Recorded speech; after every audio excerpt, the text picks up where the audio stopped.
In a period of 12 hours, April 12th through 13th, 2023, Fort Lauderdale received 26 inches of rain. I've spent a lot of time in this area, and I've certainly seen standing water before, so I wasn't too concerned on April 12th. This is the scene the following day as I tried to leave the RV park. It was pretty clear I wasn't going anywhere anytime soon.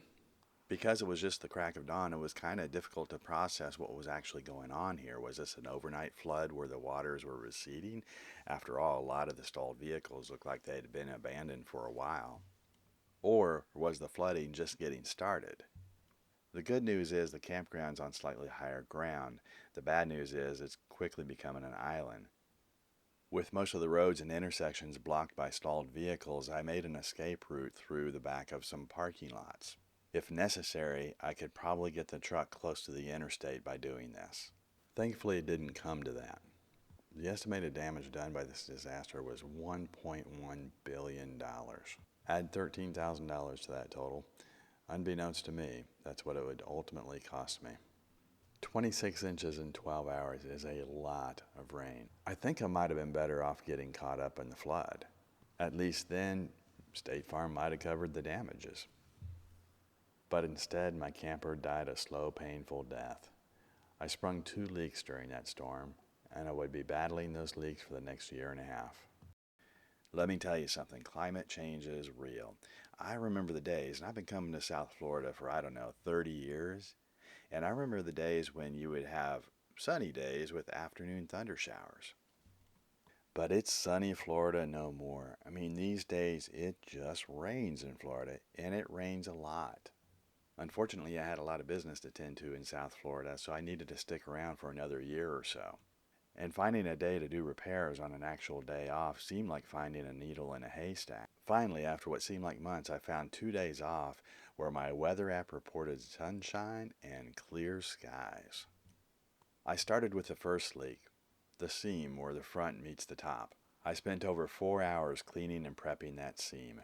The weather was amazing as I applied the Dye-Core lap sealant and finished the job. I was feeling pretty confident.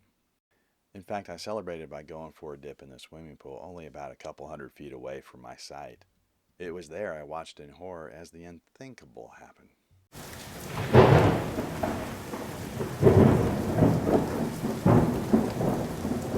Now, how is this possible? It's a clear and sunny day. I applied the sealant not 15 minutes ago, and out of nowhere, one cloud parks itself over my camper and pours down rain.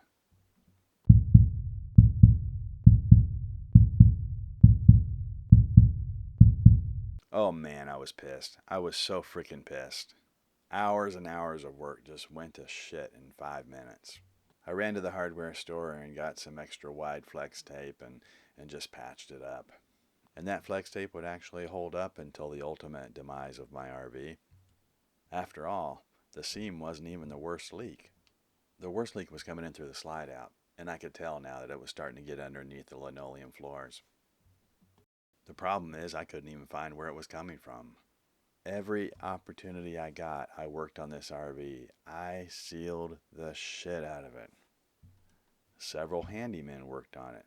Nothing worked. But finally there was a glimmer of hope. My post-ops were finally over. Now I didn't have to see doctors in Florida anymore, and I could move on. Farewell to doctor's appointments in wet, wet Florida. Let's get out of here.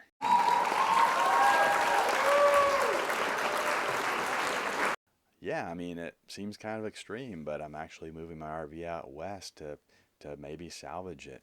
I'm having to get it out of a tropical climate just to let it dry out. And well, it did dry out, but this is not quite the effect I was shooting for. I pulled up all the linoleum and went after the black mold, but what good would that do? My floors were becoming brittle. Here you're looking at the construction of a 2008 Keystone Freedom Lite. This is the floor. It's made of a 1/4 inch of plywood on top, 1 inch of styrofoam in the middle, and I believe another 1/4 inch of plywood on the bottom. The fact is, my floors were complete garbage to begin with, and now my home is officially a hazard area. And not only were my floors a hazard, but the roof was caving in as well. There were soft spots everywhere. It was very clear now that the slide-out leak was coming through the roof, and there's only one possible remaining place it could be coming from: the seal around the AC. Damn it.